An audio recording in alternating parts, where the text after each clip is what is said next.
Hello my friends and welcome. My name is John Chalant and this channel is all about helping you find a path to a career in interactive entertainment. In other words, helping you become a player in the game. Today I'm going to do a little review of a small independent project I found while navigating YouTube myself. I came across this gentleman's page, Blackthorn Prod. I believe his actual name is Noah Callis. He's been working on several games for quite some time now, developing his own particular style and has done many smaller projects for Games Done Quick competitions and things of that nature. And recently he brought all of his knowledge together and was able to come up with a product that he brought to market and put up on the Steam store for a little under $10, and I decided to pick it up and give it a shot, and I was pleasantly surprised. There's some interesting little mechanics there. There's a black and white mechanic where your black avatar can stand on black objects in the background and your white avatar can stand on white objects in the background, and each one of them can kind of help the other one navigate the environment behind him or her, and it seemed quite enjoyable. And there were different things that you could do. You could change the background environment by hitting spacebar in certain points. You would shift between the two characters using left shift, actually, appropriately enough. The commands were quite simple. I found myself messing up from time to time trying to jump with the spacebar when jump was actually the up arrow, or W if you were using the WASD commands there. A nuanced story about overcoming adversity in order to achieve success and obtain your goals and not letting doubt and fear hold you back. It's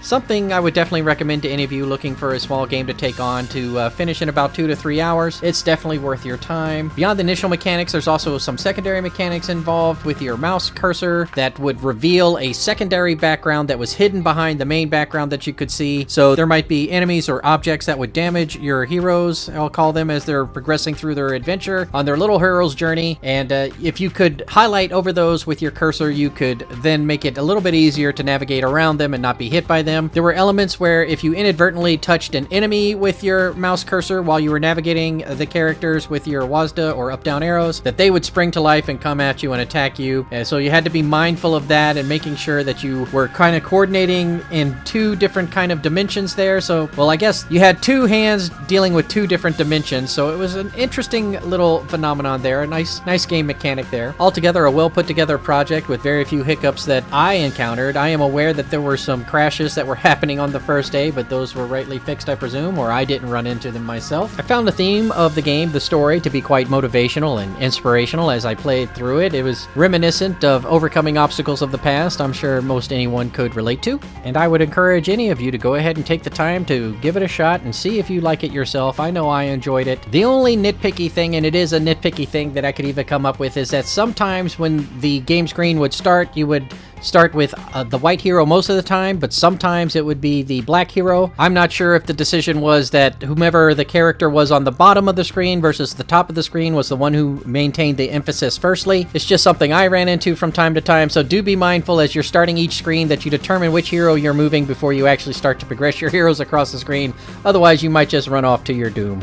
Now, as we discuss on this channel, it is recommended if you're involved in a project that you chronicle it along the way, as Blackthorn Prod has on his YouTube channel up to this point, so that there's always content for people who come across your project and are intrigued. They can look back and see how you've progressed from the start to where you are now. And Blackthorn Prod does a very good job of that. So by all means, go check out his channel and see what he's up to, and keep an eye out for his next project, presumably coming real soon.